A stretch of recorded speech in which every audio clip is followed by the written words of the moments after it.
बॉलीवुड के किंग शाहरुख खान की फिल्म जवान बॉक्स ऑफिस पर लगातार धमाल मचा रही है।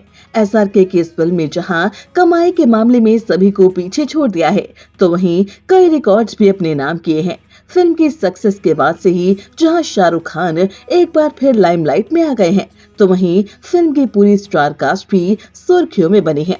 इस लिस्ट में फिल्म की स्टार एक्ट्रेस नयनतारा भी शुमार है। वहीं नयनतारा, जिन्हें साउथ इंडस्ट्री में लेडी सुपरस्टार के नाम से जाना जाता है, 70 से ज्यादा फिल्मों में काम कर चुकी नयनतारा अक्सर सुर्खियों में रही हैं। इसलिए आज के इस वीडियो में हम आपको उनके फिल्मी करियर से लेकर नाम और धर्म बदलने तक की पूरी जानकारी देंगे। 18 नवंबर 1984 को कर्नाटक के बेंगलुरु में जन्मी नयनतारा किसी पहचान की मोहताज नहीं। उनका असली नाम डायना मरियम कोरिन है और वो क्रिश्चियन धर्म से ताल्लुकात रखती थी। दरअसल उनका जन्म ईसाई परिवार में हुआ और वो ईसाई के रूप में पली बढ़ी। पिता एयरफोर्स में थे, इसी वजह से उनकी पढ़ाई बेंगलुरु, गुजरात, दिल्ली से लेकर केरल में हुई।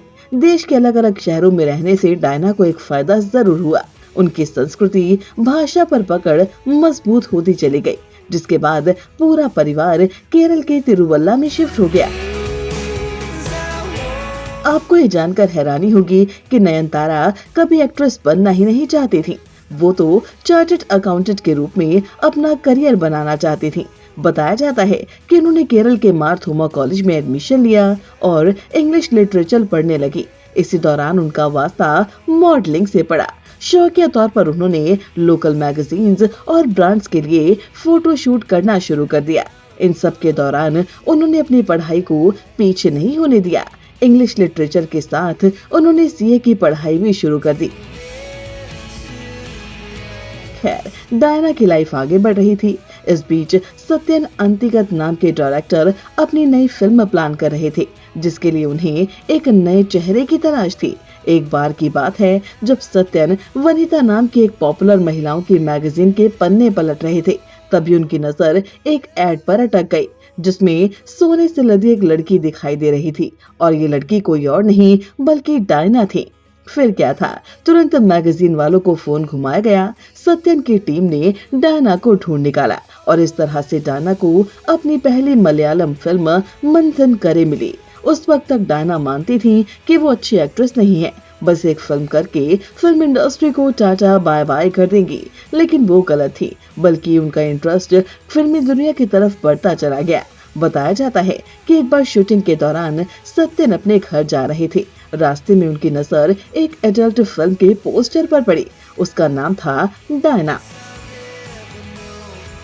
सत्यन को लगा कि ये उनकी फिल्म को नुकसान पहुंचा सकता है, इसलिए हीरोइन का नाम बदलना होगा।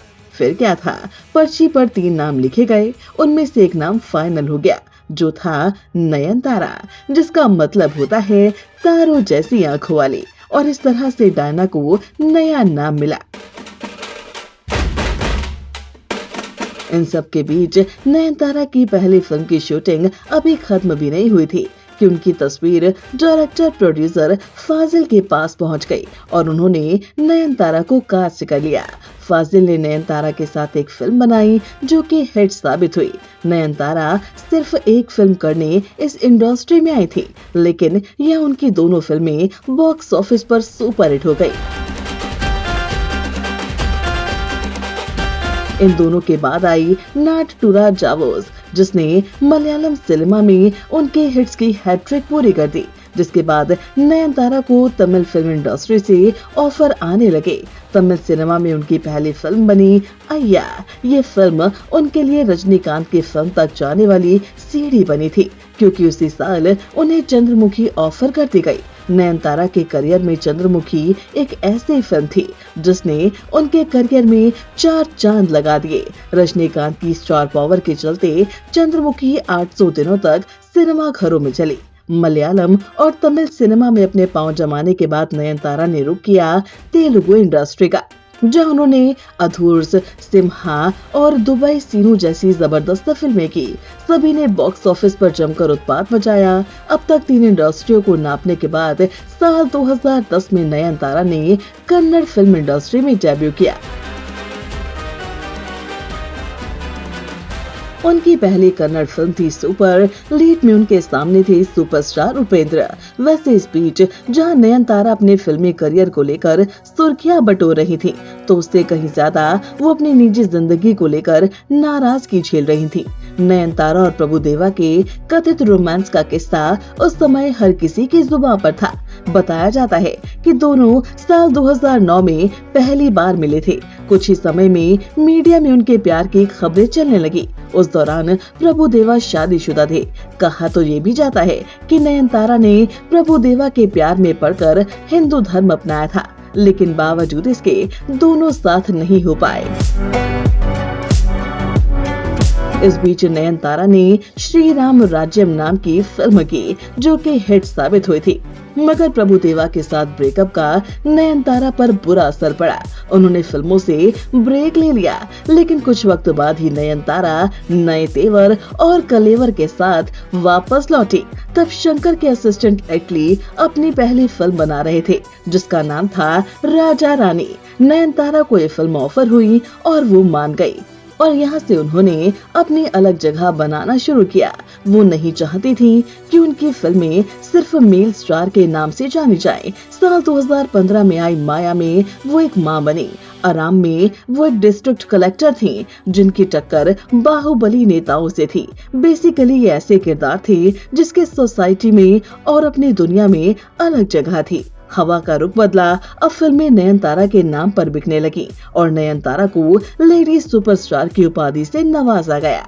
मलयालम, तमिल, तेलुगु और कन्नड़ सिनेमा के बाद अब उन्होंने हिंदी मार्केट को भी अपने लिए खोल दिया है, जवान से बॉलीवुड में कदम रखकर।